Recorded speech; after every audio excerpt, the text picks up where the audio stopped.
The sun always rose slowly in Willow Bend. Mornings there felt like they had nowhere else to be. Birds waking lazily, sprinklers hissing across perfect lawns, coffee steaming in quiet kitchens. I'd moved here 3 years ago after retiring from engineering. Thought I'd finally earned a corner of calm. My wife, Rachel, called it our forever porch. I called it freedom. We had a small tan house with white trim, a red mailbox, and an oak tree that shaded the whole yard by noon. Everything about it whispered peace. When you live a life full of deadlines and noise, peace feels almost suspicious at first. I remember telling Rachel that. She laughed and said, "Give it time. The world will catch up." I didn't know she meant it literally. Back then, my biggest worry was whether the tomatoes would survive the heat wave. I'd spend mornings tinkering with the lawnmower or chatting with old man Henry next door.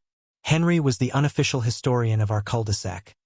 Retired Navy, sharp as a tack, loved to tell me which families had lived in which house for decades. On my first week, he warned me about the HOA. "They're strict, son," he said. "Real strict. Especially that lady, Karen. She runs the show."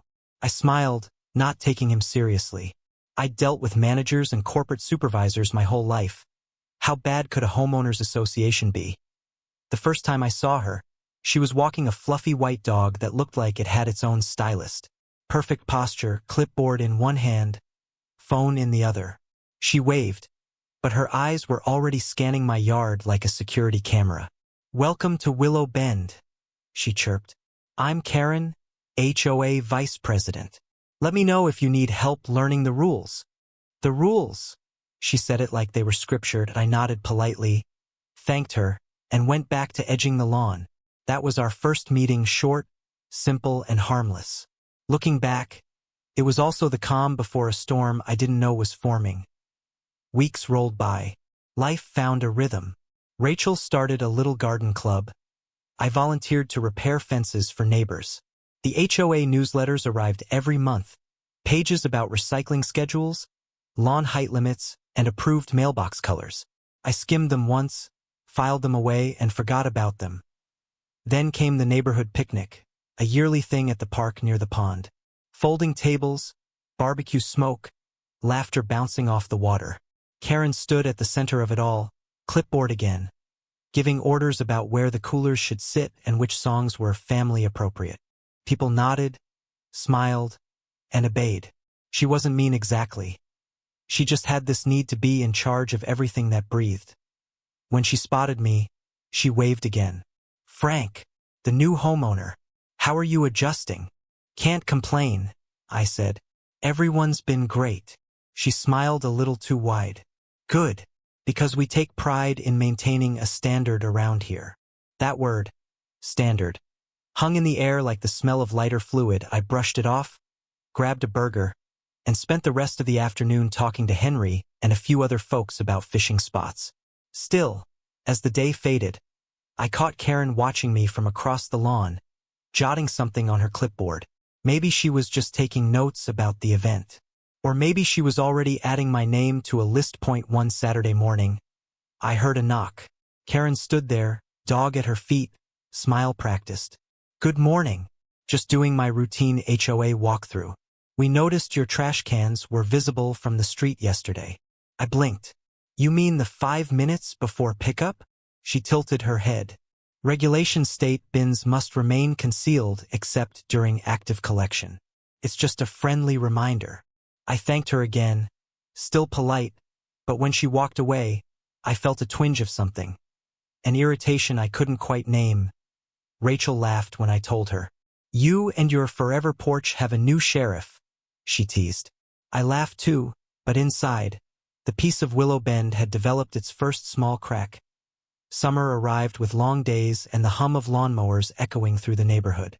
I built a small wooden swing in the backyard for Rachel. She loved it and said it made the yard feel alive. I even repainted the doorposts bright white. Proud of how crisp they looked. That's when Karen started appearing more often. Sometimes she'd just happen to be walking her dog near our place.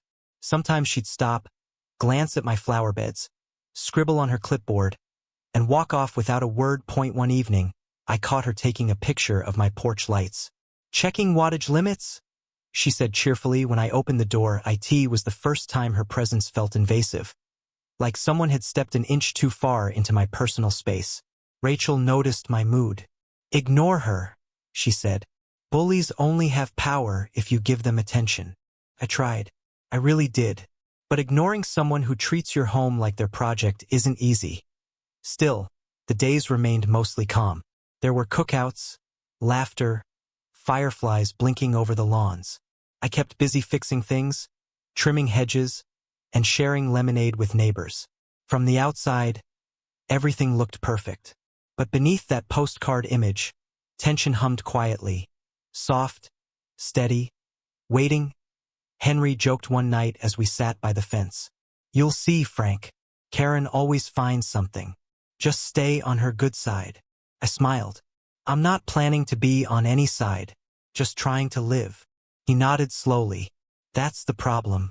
Around here, living free is taking a side. His words stuck with me long after he went inside. Later, as the porch light flickered and the wind rustled the oak leaves, I looked out at my quiet street, the manicured lawns, the neat driveways, the identical mailboxes.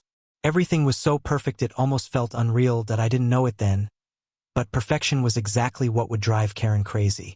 Because to someone like her, peace isn't a state, it's a challenge. And she was about to start fighting it with everything she had. The first real sign came 2 weeks later. I was halfway through mowing the front yard when Karen appeared again, her dog trotting beside her like a fluffy sidekick. She didn't say hello this time, just stood on the sidewalk with that same clipboard, watching. Every few seconds, she'd jot something down. That I killed the mower and wiped my forehead. Morning, Karen. Need something? She smiled faintly. Just routine observation. You missed a few patches along the curb. I looked down at the grass, barely a centimeter of difference. I'll catch it on the next pass. Please do, she said, her tone polite but sharp. The HOA received a few comments about inconsistent lawn maintenance. I wanted to ask who those few comments were from, but I already knew the answer. That night, Rachel found an envelope taped to our mailbox.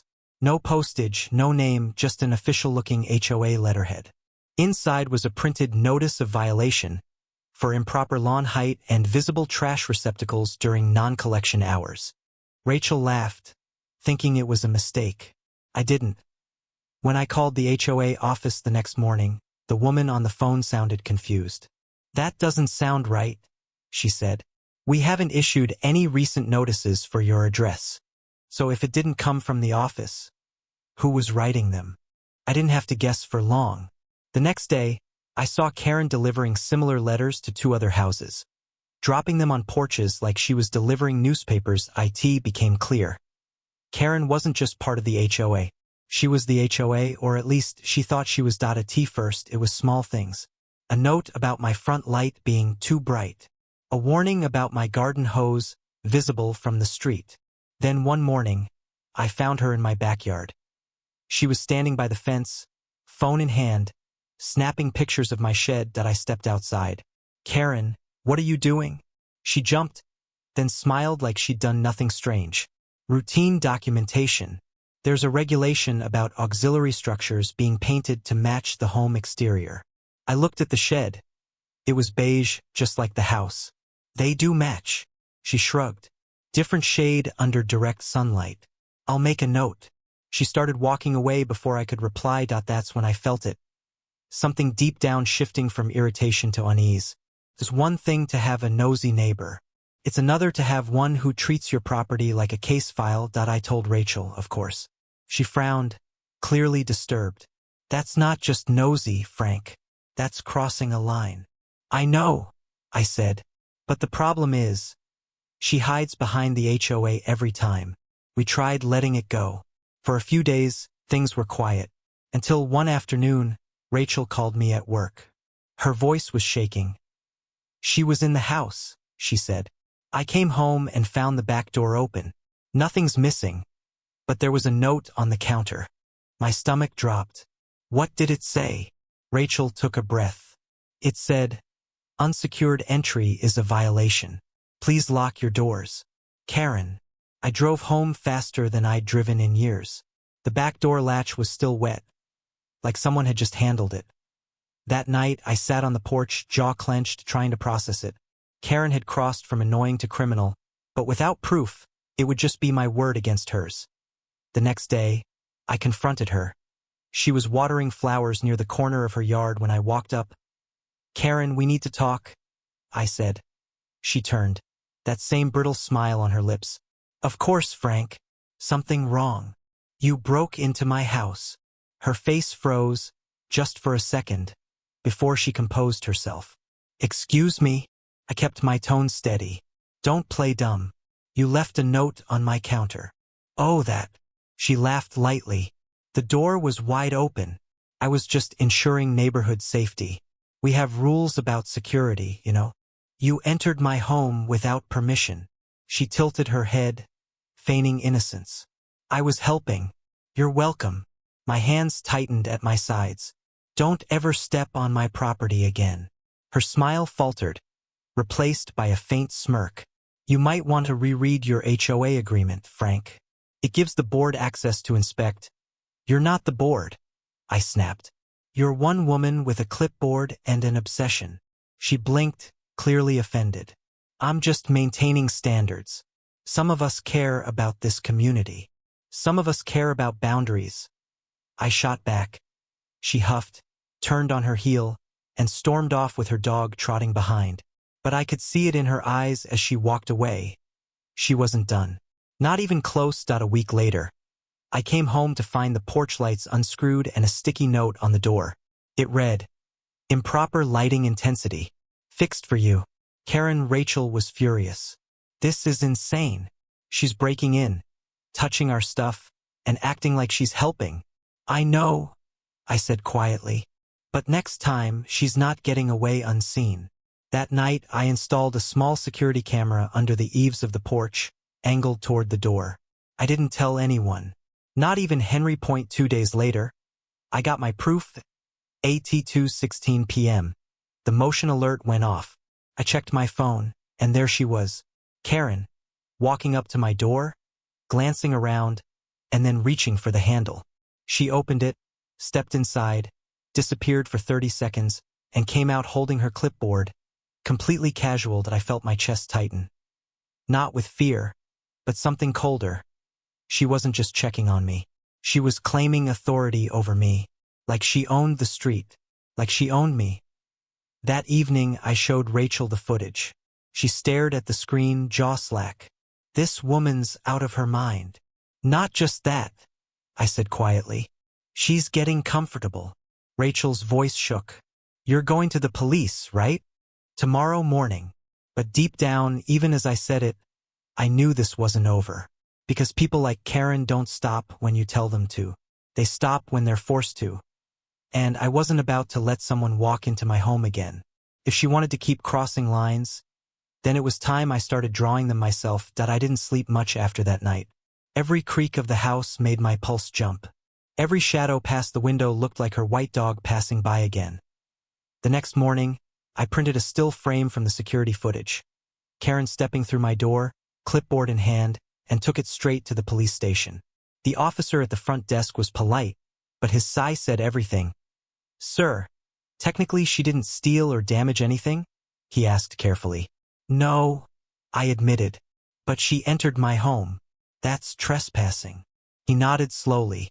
"You're right, but without a clear no trespassing notice or prior warning, it might be tricky to pursue.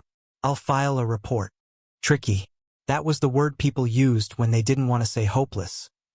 When I got home, Rachel was waiting on the porch, arms folded. "What did they say?" "Basically, she's untouchable until she breaks something," I muttered. Rachel's jaw clenched. "So we just wait until she decides to redecorate?" I didn't answer. I was too busy looking across the street. Karen stood in her driveway, pretending to water plants, but her eyes were on me, watching, smiling. That weekend, I went to the hardware store and bought new locks, motion lights, and a small no trespassing private property sign. Henry saw me installing it and chuckled. "Did she get to you too?" I looked up. "What do you mean?" He sighed. "Karen's been like this for years. Most folks just ignore her. Easier that way. Yeah? Well, I'm not most folks.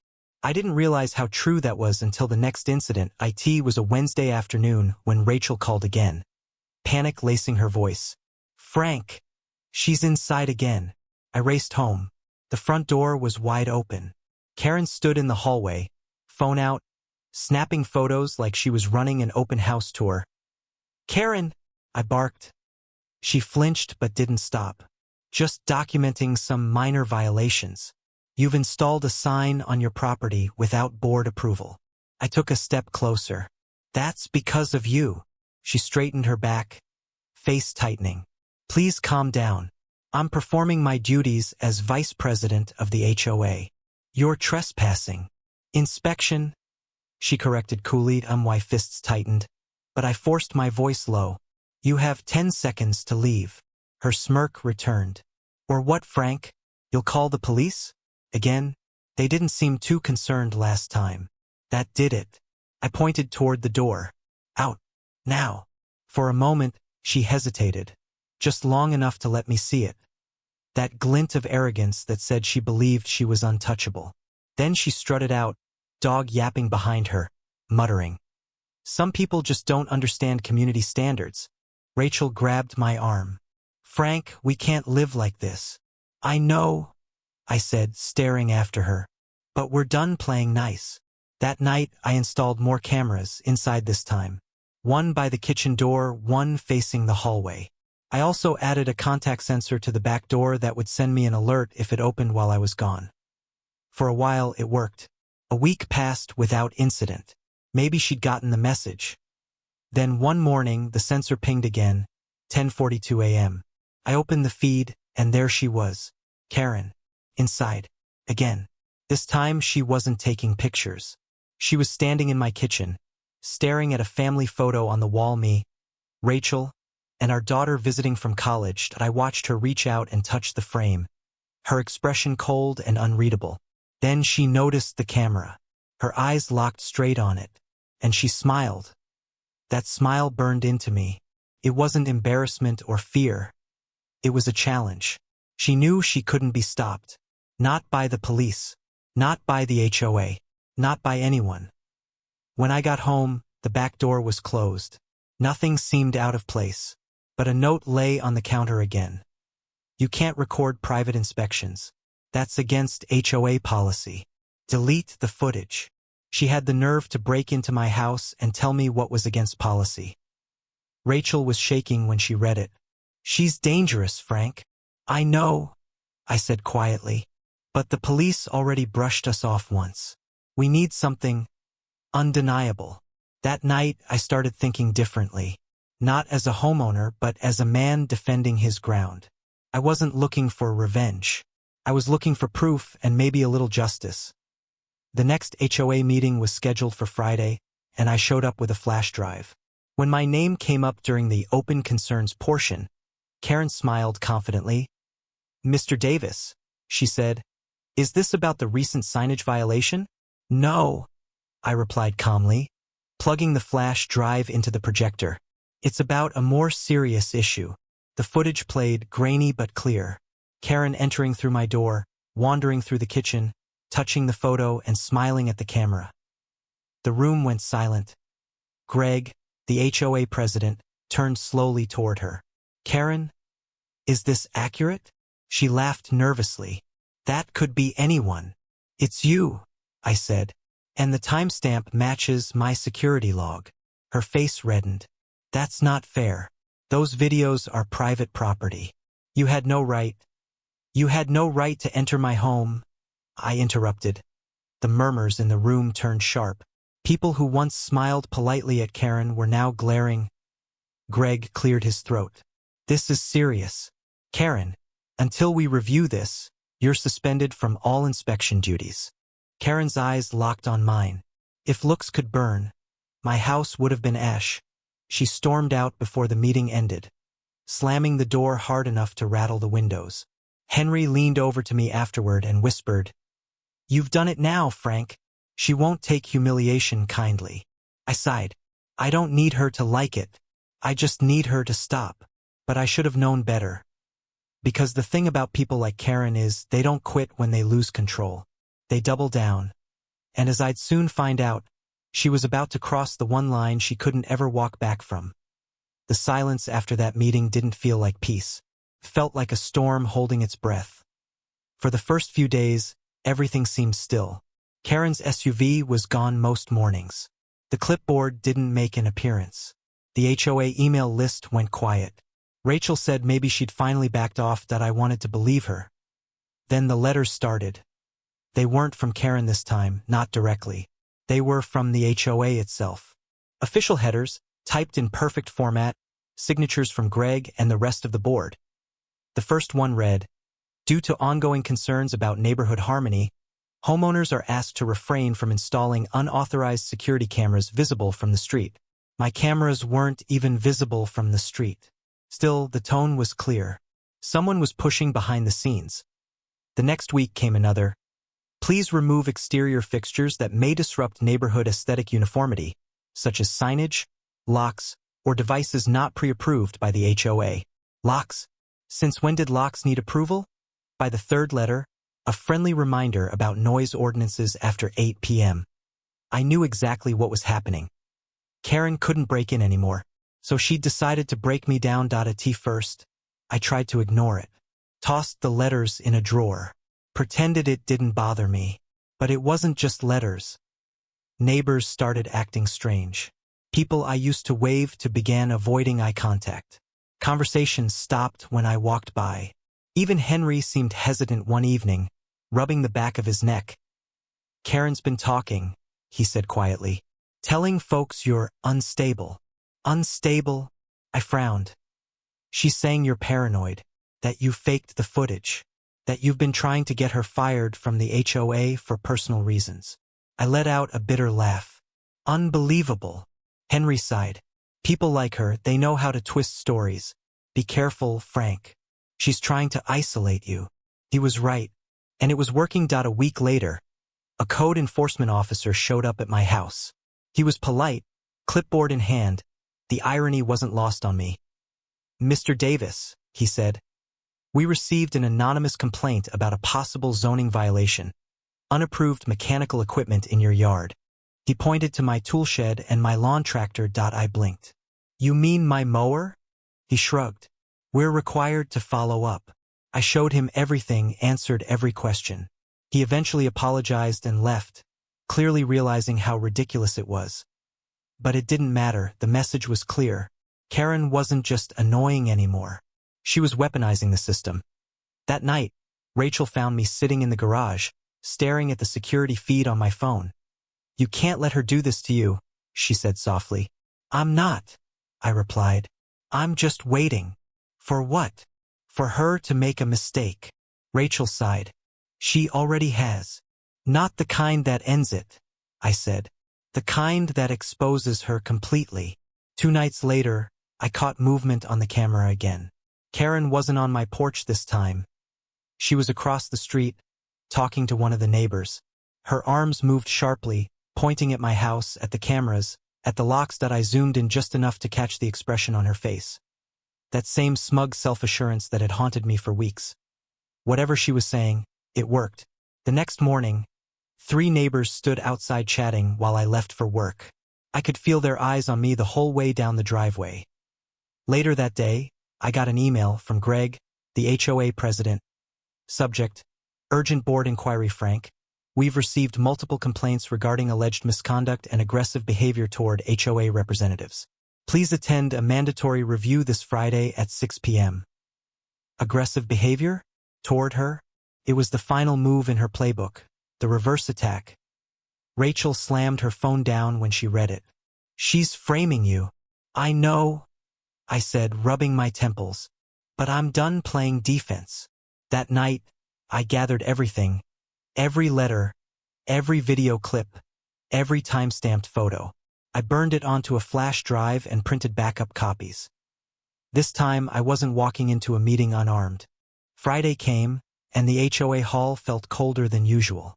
A dozen people sat in folding chairs. Greg at the center, Karen right beside him. Smiling faintly, wearing that same smug expression she wore when she lied. Thank you for coming, Frank, Greg began. We've received concerns from multiple residents regarding your recent behavior. Karen leaned forward. No one's trying to attack you, Frank. We just want harmony. Your cameras, your hostility. It's creating tension. I let her finish, every word digging deeper into the farce. When she finally stopped, I reached into my bag and placed a small stack of papers on the table. Funny thing about harmony, I said calmly. It gets loud when truth walks in. Greg looked uneasy. What is this? Proof, I said. Every false complaint, every fabricated letter, every time she set foot on my property. And video to match. I plugged in the flash drive.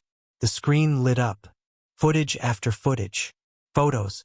Voice recordings from my front camera, catching her muttering about teaching me a lesson. The room grew quiet except for the sound of her voice echoing through the speakers. Karen's fake smile faded. This is out of context. No, I interrupted. This is the context. The whole thing. Greg turned to her slowly. Karen, did you forge these HOA notices? Her voice trembled now. Of course not. I was just trying to enforce order. I looked around the room. Order doesn't come from breaking into people's homes, or lying to your neighbors, or harassing families who just want peace. One of the older residents stood. I told you she was crossing the line. Another chimed in. We trusted you, Karen. You embarrassed this entire neighborhood. The murmurs grew until Greg raised a hand. Enough. We'll take this under official review. Karen stood abruptly. You can't do this. You need me. Without me, this HOA falls apart. Greg looked at her with a tired expression. Maybe that's what it needs. She glared at me. You think you've won? You don't know who you're dealing with. I smiled slightly. I think I do. She stormed out, slamming the door behind her, her heels clicking like the ticking of a time bomb. That night, the air outside felt lighter, but not peaceful, not yet. Rachel curled up next to me on the couch. Do you think it's over? Not yet, I said quietly. People like her don't go down easy. Then what now? I looked toward the front door, at the camera feed glowing on my phone. Now, I said, we wait for her to make one more mistake, and she would, because Karen wasn't just controlling. She was proud, and pride never leaves quietly. For a few days after that disastrous meeting, the neighborhood felt like it was holding its breath. No more letters, no more sideways looks, no HOA announcements. Even Karen's white SUV disappeared from its usual spot. Rachel said, maybe she finally realized she lost. But I'd learned something about Karen. She never loses. She reloads. It was a Thursday afternoon. Sky heavy with summer heat. I was at the hardware store picking up fence posts when Rachel called. Her voice was trembling. Frank. She's in the house again. My stomach dropped. Are you safe? I'm in the bathroom with the door locked. She just came through the kitchen like she owns the place.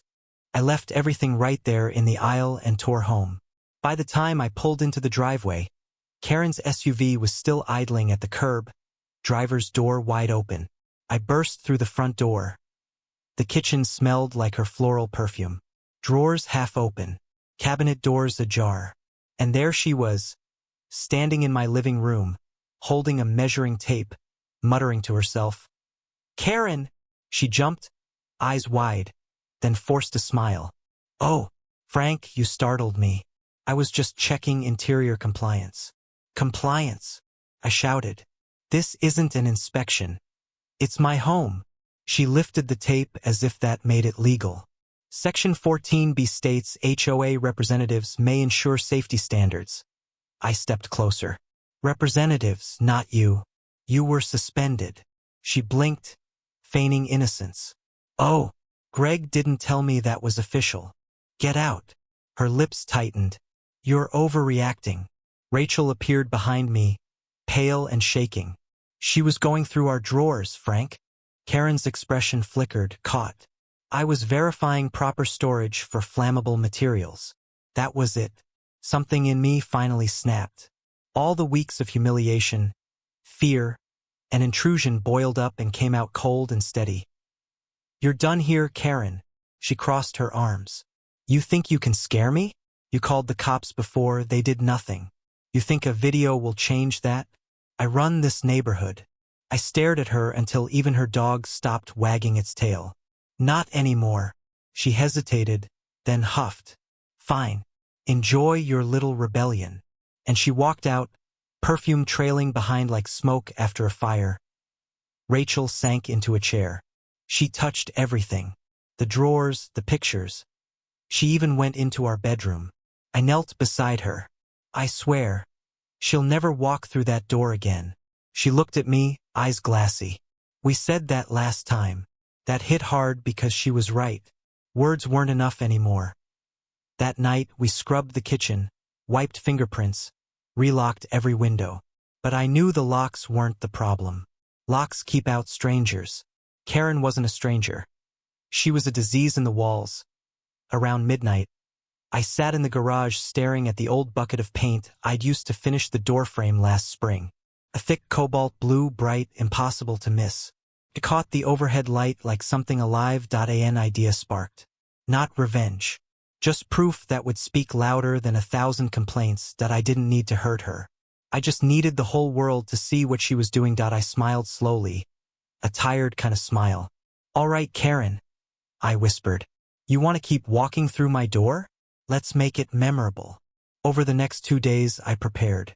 I adjusted the security cameras for a wider angle, one aimed directly at the front door, another capturing the hallway.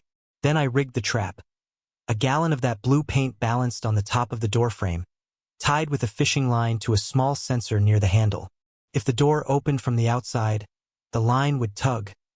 Gravity would handle the rest. Rachel watched, half amused, half terrified. "You're serious about this?" I nodded. "She's crossed every line. She needs to be caught red-handed." Rachel smirked. "Blue-handed, technically. Even in tension, she could make me laugh." Saturday came, humid and quiet. I parked my truck 2 houses down where I could see the front porch but not be seen. Phone in hand, camera feed open. Hours passed. Nothing. Then, at 3:47 p.m., a familiar SUV crept into view. Karen stepped out, glancing around like she was walking into enemy territory. Clipboard in one hand, phone in the other. Her dog stayed inside the car this time. She meant business. She walked up the path, heels clicking, reached for the handle. I held my breath. The moment the latch moved, the fishing line jerked. The bucket tipped. And in one glorious instant, the trap sprang that a wave of cobalt blue paint cascaded over her head and shoulders, dripping down her designer jacket, splattering her shoes, streaking her hair. She screamed. A sharp, furious shriek that startled birds from the trees. I caught it all on camera. She stumbled back, slipping on the porch, shouting words I can't repeat. Neighbors peeked out their windows. A few even stepped onto their lawns. "Frank Davis!" she screeched, pointing at the door. "You vandal! You criminal!" I walked up calmly from the sidewalk, holding my phone. "Actually, Karen, that was trespassing prevention." She froze when she saw the camera in my hand. The realization hit her. The evidence, the witnesses, the dripping blue proof of everything she denied. "This is assault!" she shouted, trying to wipe her face. I gestured toward the doorframe. "Only if you were invited. Were you?" Her mouth opened, but no words came out. A few neighbors started laughing. Someone whispered, "Looks like she finally met her match." Karen spun around, paint dripping, humiliated. "You'll regret this," she yelled, storming toward her SUV, leaving a trail of blue footprints down the driveway. Rachel came to the porch, eyes wide. "You didn't." "I did."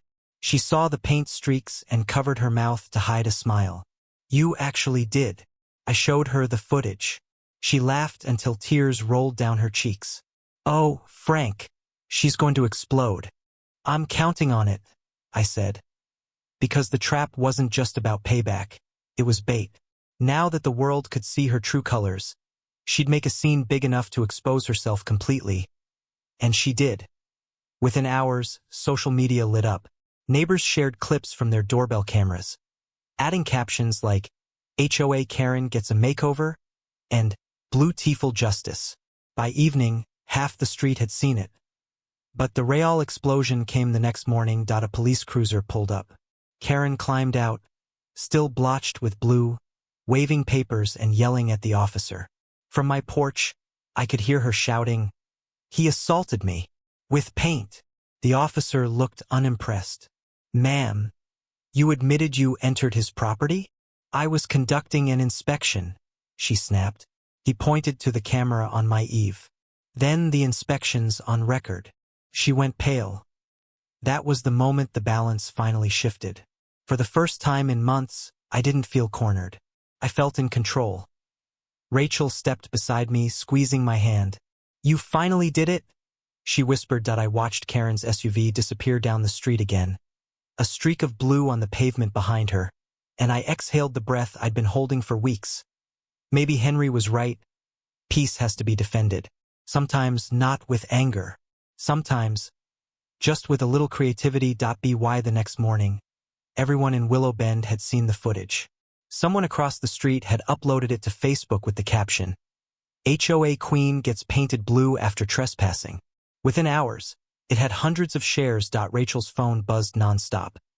Neighbors texting laughing emojis, calling it the best thing to happen in this neighborhood in years. But not everyone was laughing. Karen wasn't. At 9 a.m., I heard the rumble of her SUV again. She pulled up fast, door slamming hard enough to shake the mailbox. Still wearing streaks of faded blue in her hair, she marched up the driveway holding a thick folder. I didn't even bother to step off the porch. "Good morning, Karen," I said, sipping my coffee. "You're looking colorful." Her jaw tightened. "You think this is funny? You humiliated me in front of the entire community." "I didn't humiliate you," I said calmly. "You did that yourself." She pointed a shaking finger at me. "You're finished here. I've already filed a police report and an HOA complaint. I'm pressing charges for assault and vandalism." I smiled faintly. "And I've filed one for trespassing, along with 3 video clips and 5 witness statements." Her expression faltered. "You wouldn't." "Already did." For the first time since I'd met her, she had no comeback. She turned, stormed to her SUV, and peeled out of the driveway so fast her tires squealed. Rachel stepped out behind me. "You think she's serious about pressing charges?" "Absolutely," I said. "But she's about to find out how well video evidence holds up." That afternoon, 2 officers showed up. One of them, the same deputy who'd brushed me off weeks ago, looked sheepish. "Mr. Davis," he began, "we received a report from Mrs. Truman regarding an alleged incident involving blue paint." "Alleged?" I raised an eyebrow and pulled up my phone. "You mean this?" I played the clip, the door opening, the paint spilling, Karen screaming. The officer's lips twitched, like he was fighting a smile that he cleared his throat. "Right? So, she entered your property without consent." "Correct." "And you set this up knowing she'd likely trespass again?" "Correct." "Did you intend to cause injury?" "Not in the slightest. It's water-based latex paint. Washes right off." "Well, mostly." The deputy scribbled notes. "We'll file this under trespassing and harassment. I don't see grounds for assault. You're within your rights." I nodded. "Glad we're on the same page this time." He glanced at the doorframe and chuckled softly. "That's one way to handle an HOA complaint." Rachel laughed behind me. "You should see it in slow motion." The next day, an email went out. Subject: Emergency HOA Session, Mandatory Attendance *** discussion. Incident involving HOA Vice President Karen Truman. IT was signed by Greg, the president. Rachel and I went early. The room filled quickly. More people than I'd ever seen at a meeting. Karen arrived last, wearing sunglasses indoors, her hair still tinted blue at the roots. She sat stiffly, jaw locked. Greg cleared his throat. "Thank you, everyone. I think we all know why we're here." A low chuckle rippled through the room. Greg continued. "Mrs. Truman has been accused of repeated trespassing, misuse of HOA authority, and conduct unbecoming of an officer. We've all seen the video. Karen shot up from her seat. That video was entrapment. He set me up. Greg's voice stayed calm. You entered his property, Karen, after being suspended. Multiple times. Her face flushed deep red. I was enforcing rules. Henry raised his hand from the back row. Then why were you in his kitchen? Laughter broke out. Karen spun toward him. You think this is funny? Henry shrugged. A little bit, yeah. Greg raised his hand again. Please, everyone, let's stay civil. Karen, do you have anything to add before we vote? She glared around the room. You're all sheep. You let one man ruin years of order. You'll regret this. Greg sighed. All right. All in favor of removing Mrs. Truman from all HOA positions and issuing a trespass notice. Every single hand went up. Karen's mouth fell open. You can't do this. I am this HOA. Greg said quietly, not anymore. She grabbed her folder and stormed out. Her SUV screeched away moments later, blue streaks still faint on the pavement. When the meeting ended, neighbors came up to shake my hand. Finally, someone stood up to her. You did what we all wanted to. That paint was poetic justice. Even Greg chuckled. I'll be honest, Frank. We should have handled this months ago. You just accelerated the process. Henry clapped me on the shoulder. You're a legend, buddy. The man who painted Karen. Rachel rolled her eyes but couldn't hide her smile. Don't encourage him. That evening, the local news picked it up. The headline read, HOA Vice President caught trespassing, caught red-handed and blue-faced. The anchorwoman could barely keep a straight face as she described the creative defensive measure. Karen's name was blurred out, but everyone in Willow Bend knew exactly who it was. By nightfall, my inbox was flooded. Old co-workers, friends, even strangers messaging. Dude, you're a hero. Rachel laughed. You've gone viral. I shook my head. I didn't want fame. I just wanted peace. Looks like you got both, she said. But peace, I learned, always comes with an echo point. 2 days later, Karen's house went dark, curtains drawn, SUV gone. No one saw her leave, but rumors spread fast. She'd been fined by the county for harassment and misuse of HOA funds. Her resignation letter hit everyone's inbox the next morning. Effective immediately, I resigned from all HOA responsibilities. I no longer wish to be associated with this community. No apology, no acceptance of guilt, just disappearance.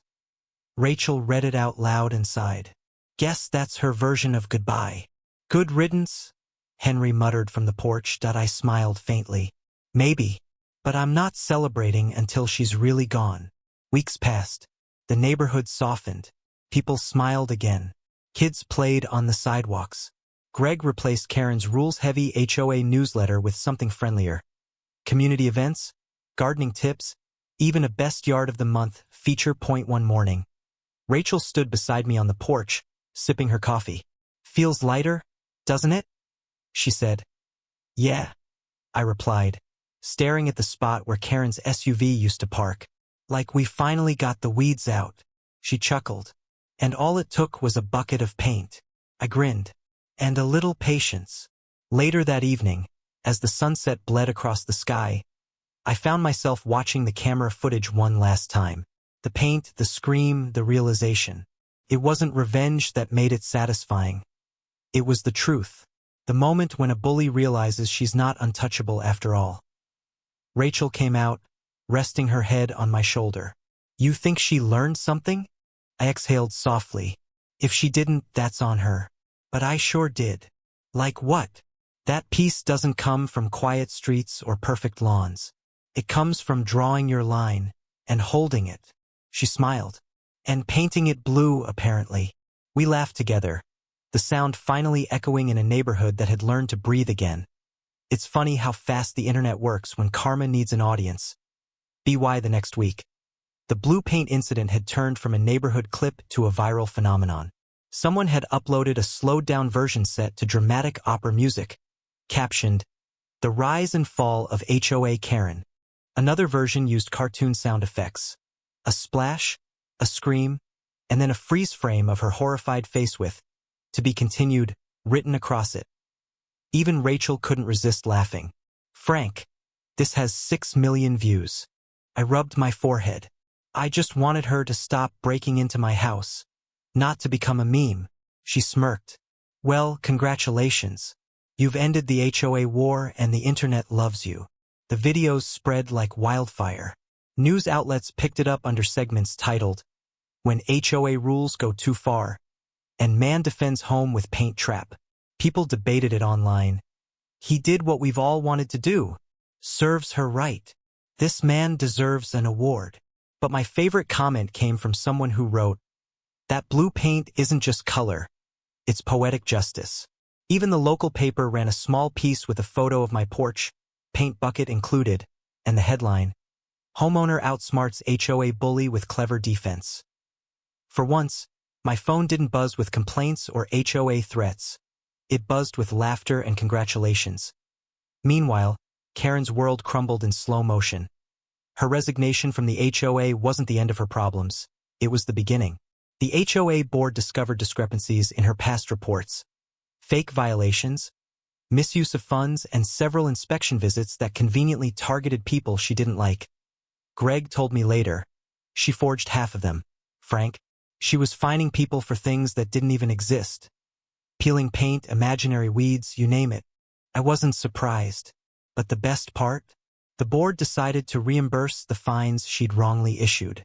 A public notice went out across the entire community. "The HOA apologizes for any overreach or misconduct by former Vice President Truman. All unjustified fees will be refunded immediately." It was the official stamp of karma. Rachel printed it out and stuck it on our fridge like a trophy. "Look at that," she said proudly. "Justice," framed in 12-point font. A few days later, I ran into Karen one last time. It was at the grocery store, aisle 9, between the dog food and the cleaning supplies. She didn't see me at first. She was arguing with a cashier about a coupon that had expired 2 months ago. Her voice carried sharp, demanding, that same tone she used to use in HOA meetings. But the cashier didn't bend. When she finally turned and noticed me, the color drained from her face. Her eyes flicked to the security camera overhead, maybe remembering the last time she'd been caught on one. "Frank," she muttered, adjusting her sunglasses. "Still enjoying your little fame?" "Not really," I said, grabbing a box of detergent. "Just enjoying the peace." She scoffed. "You ruined my reputation." I raised an eyebrow. "No, Karen. You did that when you broke into my home 3 times. She glared, but there was no power left behind it. No clipboard, no title, no audience. Just a woman standing in a store, covered not in paint this time, but in regret that I walked away without another word, leaving her there, surrounded by shelves full of cleaning products, like some kind of cosmic joke. Back in the neighborhood, things had changed. People painted their mailboxes cheerful colors. Kids played outside again. Even the HOA meetings turned friendly, filled with laughter instead of scolding. Greg started a barbecue event called the Blue Bash, a tongue-in-cheek celebration of new beginnings. They even hung blue streamers around the park. When I arrived, someone shouted, "Hey, Frank, you're the guest of honor." I laughed. "Please don't tell me you painted the grill blue too." Henry grinned. "Almost did." As the evening sun dipped low, the air smelled of smoke, laughter, and peace. Real peace this time. Rachel leaned over and whispered, "You realize you're a legend now, right?" I chuckled. I'd settle for being the guy who finally got a good night's sleep. A few days later, Greg forwarded me an email from the local news outlet. They wanted a short interview about the incident, how it started, and what it taught me about community disputes. AT first. I refused. I didn't want to stir it up again. But Greg convinced me. "This isn't about the paint," he said. "It's about standing your ground." So I agreed. The interviewer asked, "Do you regret how you handled it?" I smiled.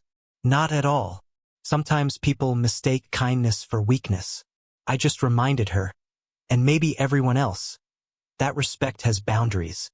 The clip aired that evening under the segment Creative Conflict Resolutions. Karen declined to comment.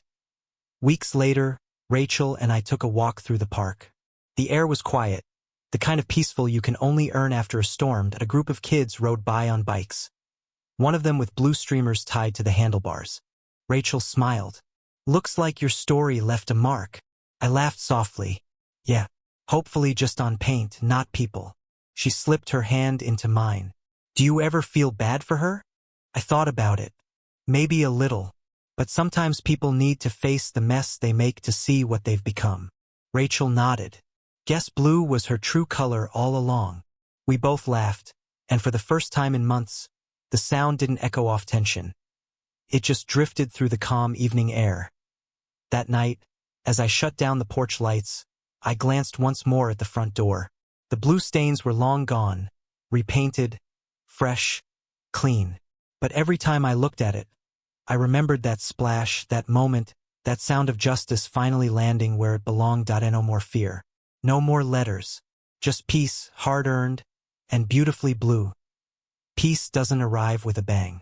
Sometimes it just slips in quietly when you're too tired to notice, and suddenly you realize you haven't been looking over your shoulder for days. That's how it felt after everything with Karen finally ended. The neighborhood went back to normal, or maybe better than normal. The lawns were still green, the mailboxes still aligned like soldiers, but there was something new in the air. Laughter, lightness, a sense that people could breathe again. Rachel and I spent our evenings on the porch, sipping coffee as the sun melted into the horizon. No arguments, no shouting, no endless HOA letters tucked under the door. Just peace. Real peace. Greg kept his promise. The HOA meetings became friendly again. They introduced community coffee mornings instead of inspection patrols. Instead of writing violations, people shared ideas. Someone suggested planting flowers near the entrance sign, and within a week, there was a small garden blooming with colors. Blue hydrangeas right in the center. Rachel noticed them first. Blue, huh? She said with a smirk. Greg laughed when I asked. Seemed appropriate, he said.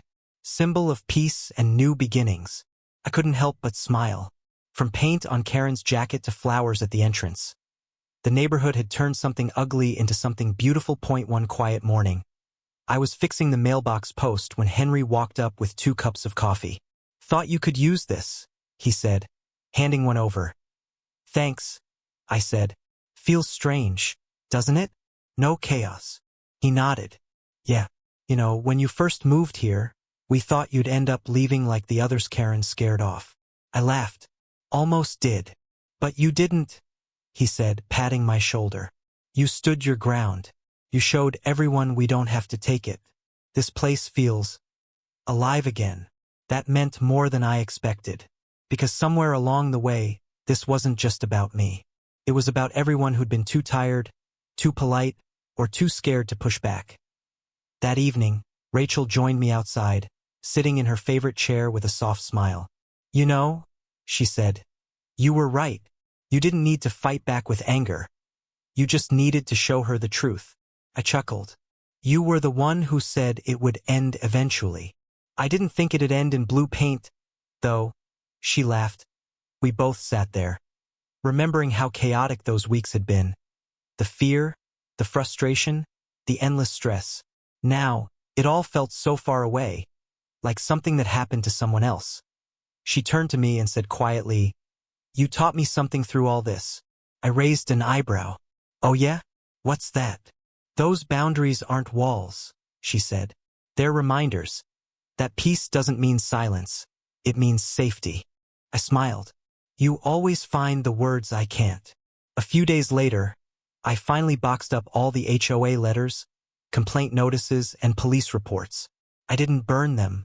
I didn't tear them up. I just put them away. A closed chapter in a story that no longer needed to be read. At the bottom of the box was something that made me laugh.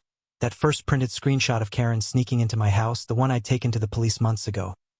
Back then, it had felt like a losing battle. Now, it just felt like a lesson I'd survived. I wrote one word on the box before taping it shut. Done. Rachel came in, noticed it, and nodded. Feels good, doesn't it? The best, I said.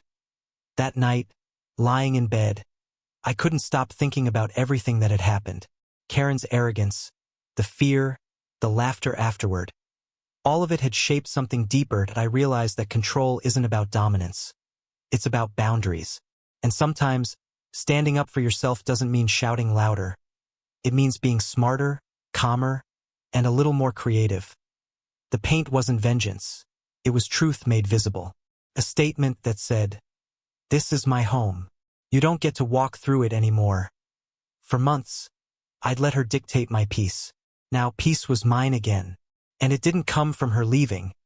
It came from me finally saying enough. A month later, a new family moved into Karen's old house. A young couple with a golden retriever. The irony didn't escape me. They introduced themselves with cookies and laughter.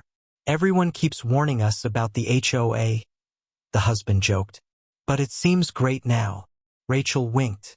"Let's just say you missed the dark chapter." I showed them the best local spots, the quiet roads, even the park where the Blue Bash had been held. As we walked back, I noticed something. The neighborhood looked the same, but it felt different. Softer. Kinder. That evening, I stood alone on the porch, watching the sunset reflect off the windows across the street. For a long time, I'd looked at those windows with suspicion, wondering if Karen was watching me. Now, all I saw was a calm sky, fading to the same deep shade of blue as that paint bucket that IT hit me then. The irony, the poetry of it all. Blue wasn't the color of chaos anymore. It was the color of freedom. Rachel came out, wrapping her arms around me. "What are you thinking about?" I smiled softly. Just how something messy turned into something beautiful. She kissed my cheek. "That's life, Frank. Sometimes you have to spill a little paint to see the picture clearly. Sometimes the people who demand the most control are the ones who fear losing it the most. And sometimes, peace doesn't come when the noise stops. It comes when you decide you've had enough. So here's what I learned. Respect isn't given through power, it's earned through boundaries, and if someone ever crosses yours, don't fight fire with fire. Just show them, in the most unexpected, unforgettable way, where the line truly is. The camera fades to the quiet porch, the freshly painted blue door glowing in the warm sunset, the faint sound of laughter in the distance, and then silence. When I first moved into that neighborhood, I thought peace meant quiet. Neat lawns, no noise, no drama. But I was wrong. Peace isn't silence. It's safety. It's the feeling of knowing you can close your door and trust it'll still be yours when you open it again. Karen taught me that, not because she meant to, but because she showed me how fragile peace can be when you let someone else decide your limits. For months, I tried to reason, to stay polite, to keep the peace by keeping quiet. But silence doesn't stop people like her. It feeds them, tells them they're right. And I learned that sometimes the kindest thing you can do for yourself and everyone around you is to stop being quiet. Boundaries aren't about anger. They're about dignity. They say, "This is where I end and you begin." And once you make that clear, the world starts to treat you differently. People listen. Even bullies lose their power when they realize you won't hand it to them anymore. Looking back, I don't feel hatred toward Karen anymore. Honestly, I feel pity, because people like her spend their lives chasing control, and the more they try to grasp it, the more it slips through their fingers. She didn't understand that leadership isn't about control. It's about respect. You can't force that with rules or threats or power. You earn it with kindness, fairness, and accountability. In a way, she helped me find that lesson, the hard way. The real victory wasn't the paint or the viral video. It wasn't the laughter or even the justice. It was waking up one morning, hearing birds instead of shouting, and realizing I wasn't angry anymore. That was freedom. That was peace. Rachel said once, "You didn't fight her, Frank. You reminded her that she couldn't own other people's peace." And that stuck with me, because that's what this whole thing was about. Not a war, not revenge, but a reminder. If you're listening to this, maybe you've met your own Karen. Someone who crosses your boundaries, abuses authority, or makes you feel small in your own space. Here's what I learned. You don't have to fight them with rage. You don't have to sink to their level. You just have to stand your ground with calm, clever, undeniable truth. Because bullies thrive in noise, but they crumble in clarity. Show them the line, And if you must, paint it blue so they never forget where it is. In life, you'll meet people who test your patience, your peace, your strength. Don't let them turn you into what they are. Stay calm, stay steady, stay true to your color. Because the moment you defend your peace, not with hate, but with truth, that's when you finally win. The camera pans from the blue door to the calm street, where the sun fades behind the houses. A breeze moves through the trees. The lights flicker on across the neighborhood. And for the first time in a long time, there's no shouting, no tension, just life moving forward.